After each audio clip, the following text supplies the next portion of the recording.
Hello বন্ধুরা, তোমরা কেমন আছো? আর আশা করি তোমরা সকলে ভালো আছো, আর আমিও ভালো আছি। আর আজকে রান্না করব বরবটি আলু। আর অনেকে বরবটি পছন্দ করে না, তবে এইভাবে একবার ট্রাই করে দেখবেন, খুব ভালো লাগবে খেতে।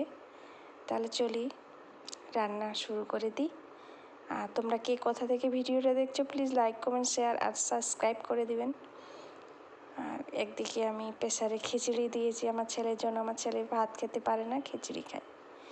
আর এখন আমি কড়াইটা গ্যাসটা চালু করে দিলাম। আর আমি দিয়ে দিলাম খাওয়ার তেল, মানে যেটা সরিষার তেল, সেটা আমরা সরিষার তেলেই খাই, আর কোনো তেল খাই না। অন্য তেলের কোনো টেস্টই লাগে না। আর আপনারা মনে করবেন যে অন্য তেল খেলে গ্যাসের সমস্যা, কোনোটাই না। এটা আপনাদের মনের ভুল ধারণা। খাওয়ার তেল মানে সরিষার তেল খেলে শরীর আরও ভালো থাকে। আর দিয়ে দিচ্ছি এই ভাজাটার মধ্যে রসুন আর কাঁচা লঙ্কা দিয়ে দিলাম। আর এইভাবে বরবটি ভাজা করলে খুবই ভালো লাগবে, আর আপনারা এইভাবে একবার রান্না করে দেখবেন। আর দিয়ে দিয়েছি 2টা পেঁয়াজ। বরবটি অনেকেই পছন্দ করে না, যে কেমন লাগে ফেস ফেস টাইপের, তবে প্লিজ একবার এইভাবে রান্না করে দেখুন, খুব ভালো লাগবে। আর তোমরা কে কোথা থেকে আমার ভিডিওটা দেখছো প্লিজ সাবস্ক্রাইব করে দিবেন। আর দিয়ে দিচ্ছি লবণ। লবণটা দেওয়ার একটাই কারণ, যে আপনাদের গ্যাস বেঁচে যাবে, আর পেঁয়াজটা যে তাড়াতাড়ি ফ্রাই হয়ে যাবে। যে কোনো জিনিস যদি আপনারা তাড়াতাড়ি করতে চান, সবজিতে একটু লবণ মাখিয়ে রাখবেন, তাড়াতাড়ি সেদ্ধও হবে আর তাড়াতাড়ি ভাজাও হবে। আর আমি যে কোনো পেঁয়াজ যদি ভাজতে যাই, আগে লবণ দিয়ে দিই, তাহলে আমার তাড়াতাড়ি পেঁয়াজটা গলে যায়। এই জন্য এই টিপসটা আপনারা ফলো করবেন, উপকার লাগবে আপনাদের, অনেক গ্যাস বেঁচে যাবে। আর দিয়ে দিচ্ছি আলু, আর লম্বা লম্বা করে কেটে নিয়েছিলাম বরবটি। তবে আমাদের দেশে বরবটি বলে, আপনাদের দেশে কি বলে জানি না। প্লিজ সেটা আমাকে কমেন্ট করে বলবেন। আর আমার ভিডিও ভালো লাগলেও কমেন্ট করবেন, না লাগলেও কমেন্ট করবেন। আর আমার এটা নতুন চ্যানেল, তাই পাশে থাকার চেষ্টা করবেন। আর আমি এইভাবে এখন মানে এর মধ্যে কোনো জল অ্যাড করব না, হালকা আঁচে আমি সেটা ফ্রাই করব। আর আপনারা এইভাবে ফ্রাই করবেন। তবে বরবটিতে একটু লবণ, আর জাস্ট যেমনভাবে আপনারা লবণ খান সেইভাবে দেবেন, কিন্তু ঝালের পরিমাণটা একটু বেশি দিলে কী হয়, বরবটিটা খেতে ভালো লাগে।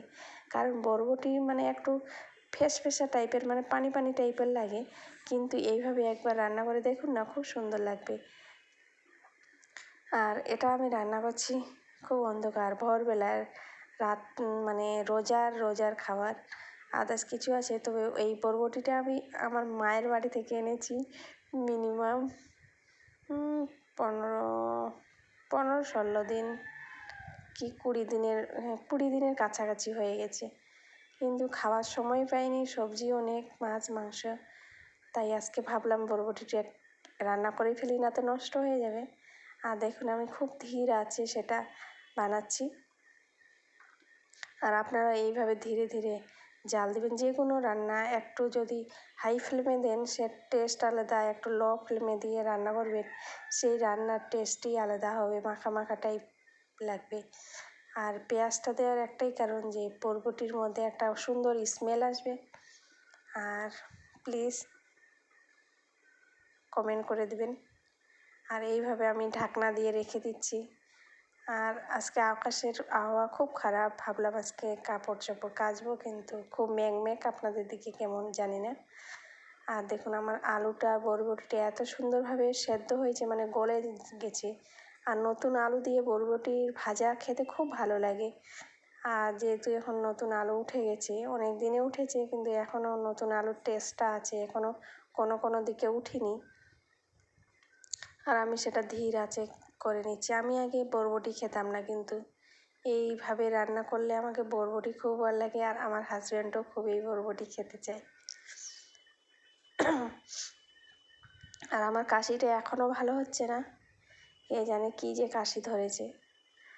আর আমি খুব হালকা আছে সেটা ফ্রাই করে নিচ্ছি, আপনারা এইভাবে ফ্রাই করে নেবেন। আর যদি আমার ভিডিও ভালো লাগে লাইক করবেন, শেয়ার করবেন। আর সবাই সুস্থভাবে থাকবেন, ভালো থাকবেন। বাই বাই, থ্যাংক ইউ, অনেক অনেক ধন্যবাদ।